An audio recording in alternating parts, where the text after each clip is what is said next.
integral using u substitution. First, let's take a look at the problem. Integral 4x cubed times x to the fourth plus 2 raised to the power of 7 dx. The first step is, of course, to find the u. So let u be the x to the fourth plus 2. Now that we're done finding out what the u is, our u is, the next step is to find out what the u is. To find out what the u is, just take the remaining parts outside the parenthesis, which is the 4x cubed and dx. After finding out what u and the u is, let's substitute. Now it will be integral u raised to the power of 7 and du.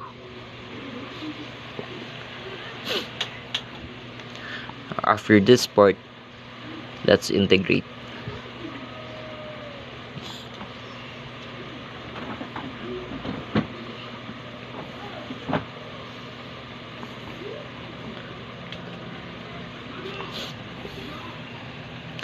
After this part, what we do next is to substitute back to the x.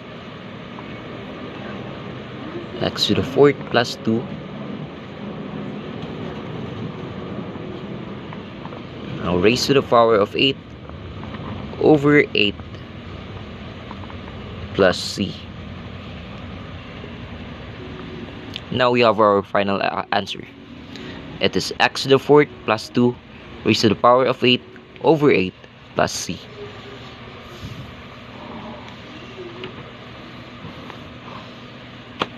Thank you. Alright, hi. So, I have this sample problem na gagamitan ko ng u substitution. So, we usually let u yung mga expression na complicated or kapag may integrals ng algebraic function.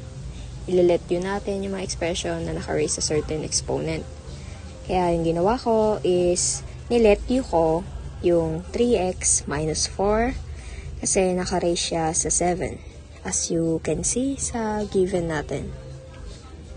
Then, kinuha ko yung differential ng each side. Differential ng u is du. Then, kinuha ko lang yung derivative ng 3x which is 3. Then, 3x minus derivative of 4, 0. Also, lagyan ng dx for differential. So, bale magiging du is equal to 3 minus 0, 3. Then, bring down dx. Then, itatransform na lahat ng variable in terms of u, including the differential. So, di ba yung dx na na-produce na sa derivative, certain na siya. Pero, meron siyang extra coefficient 3, which is wala sa original integral sa given. So, ang gagawin is, tanggalin na yung 3 by dividing each side to 3. du over 3 is equal to 3 dx over 3. Cancel na yung 3. So, magiging du over 3 is equals to dx na lang. Since na-cancel na yung 3. So, ngayong isa-substitute na, just bring down integral. Also, bring down u. Followed by raised to the 7. Then, we have dx. Which is du over 3. Ayan.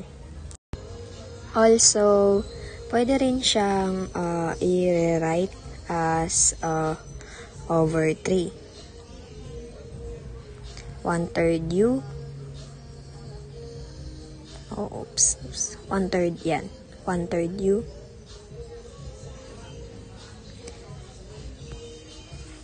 To the 7 du. Oh my god. Sorry. dx na sulat. Du. Ayan. By property of integral naman kapag merong constant, so pwedeng igilid ang constant. Pwede rin siyang maging 1/3 integral ng u to the 7 du. Yung ginawa ko earlier. Okay, so now na nakuha na natin, pwede nang i-apply yung power rule, which is yung integral ng u to the n du is equal to u to the n plus 1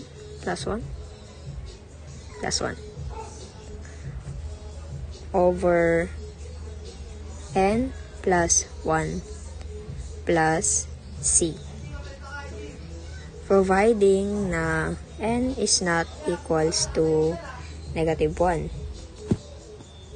Alright, so bali we will have 1/3 integral ng u to the 7 du. U to the 7 plus 1 over 7 plus 1 plus c. O kaya, pwede natin siyang i-write as 1/3 u raised to the 8 over 8 plus c pag sinolve yan. And then, multiply na tayo for 1/3 times 8 to have 1 over 24 u raised to the 8 plus c. Ayan. Then, ibabalik na yung u in terms of x. So, ayan.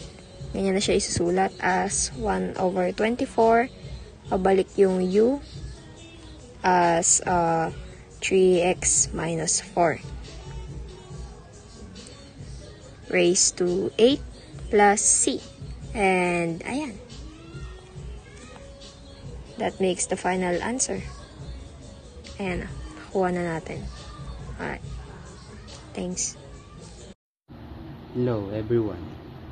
Today, we are going to solve integral using integral substitution. So, our problem is integral 3x squared x cubed plus 1 cubed dx. Our first step is to substitute u and du. So let u be x cubed plus 1 and du is 3 squared dx, and just put it together, u cubed and du. Our next step is to use the power rule, which is dx x u plus 1 over u plus 1 plus c. Next step is to integrate x cubed plus 1 3 plus 1 over 3 plus 1 plus c. So the final answer is x cubed plus 1 raised to the power of 4 over 4 plus c.